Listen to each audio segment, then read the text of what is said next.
Shalom, haleluya, haleluya. Ya, hari ini Opa kembali tampil lagi untuk memberkati kita semua, keluarga besar kita semua. Jadi ini berkaitan dengan yang namanya Sang Mesias. Sang Mesias itu yang dari Nazaret ini, banyak orang tahu bahwasanya dia adalah Sang Mesias, tapi mereka tidak mengenal bagaimana Sang Mesias ini yang datang ke muka bumi ini dengan visi dan misi apa. Nah, itu yang paling penting bagi kita yang sudah mengenal Kristus. Sebaiknya kita tahu visi dan misi Yesus Kristus datang ke muka bumi sebagai Sang Mesias untuk menyelamatkan umat manusia.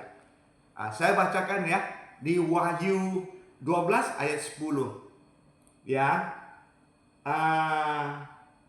Then I heard a loud voice in heaven say, ya, now have come the salvation and the power and the kingdom of our God and the authority of his Messiah.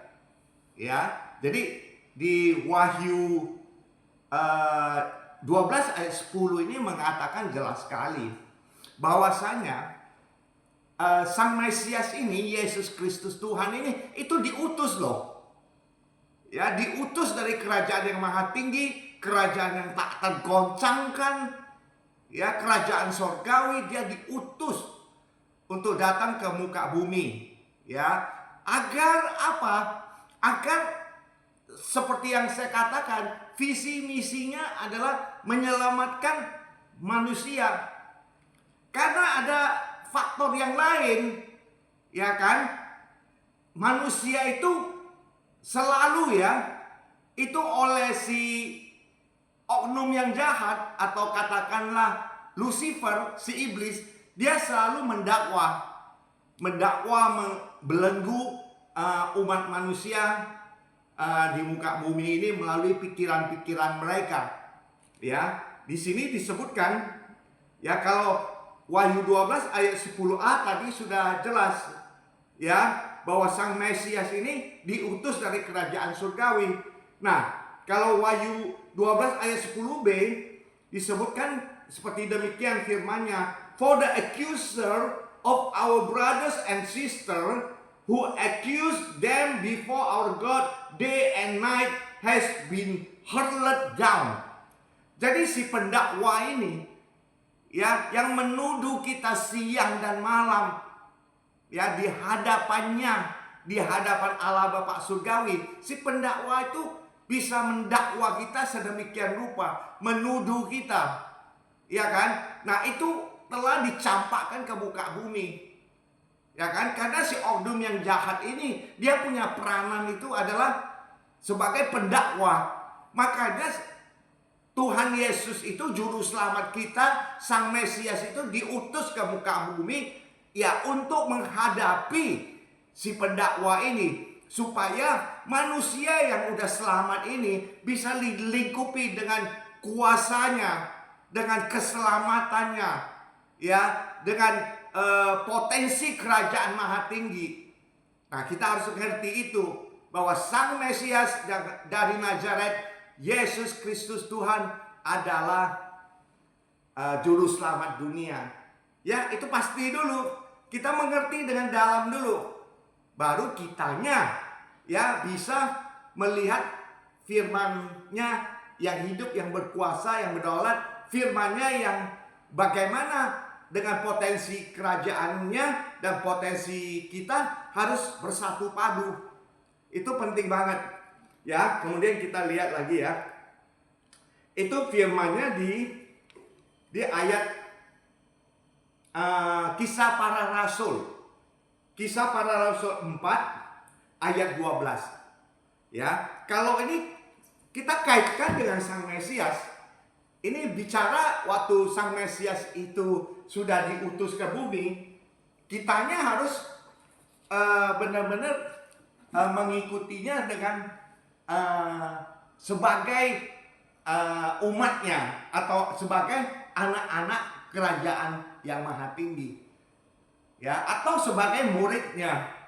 Jadi pengikut-pengikut Yesus itu adalah penyembah benar, dan pengikut Yesus itu adalah muridnya, ya, mengikuti Tuhan Yesus di dalam kebenaran, ya. Jadi di sini disebutkan di Galatia 2 ayat 20, ya. Kita harus lihat di sini Rasul Paulus mengatakan, ya, firman-Nya, ya, namun aku hidup, tetapi bukan lagi aku sendiri yang hidup, melainkan Kristus yang hidup di dalam aku, dan hidupku yang kuhidupi sekarang di dalam daging adalah hidup oleh iman dalam Anak Allah yang telah mengasihi aku dan menyerahkan dirinya untuk aku. Nah, di sini kita harus mengerti bahwa firman-Nya yang berkuasa berdaulat itu mengatakan bahwasanya kitanya sendiri, ya, ini kita harus berpedoman kepadanya Sang Mesias sebagai penyembahnya yang setia, bahwa kita hidup sekarang bukan lagi kita yang hidup. Jadi siapa? Kuasa ilahi spiritual Yesus Kristus Tuhan yang hidup di seluruh tubuh jiwa roh kita, terutama hidup di dalam pikiran kita, hidup dalam hati nurani kita. Sehingga demikian Sang Mesias yang diutus ke muka bumi itu senantiasa dalam kehidupan kita, itu dia menjadikan pedoman yang kita orientasi kepadanya setiap hari, dipimpin oleh Roh Kudusnya. Demikian.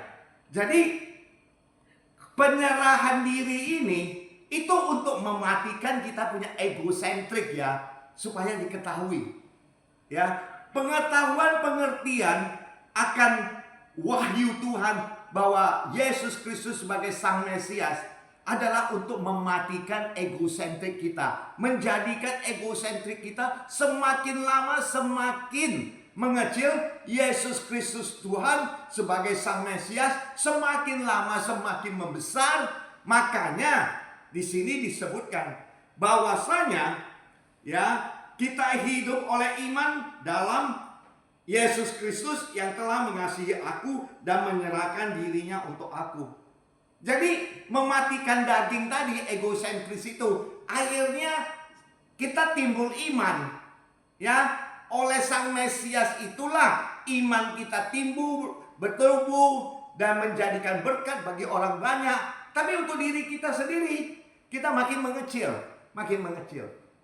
Jadi Yesus Kristus Tuhan adalah Juru Selamat, Sang Mesias, Imam Besar Agung yang kita sembah di dalam roh dan kebenaran dan kasih.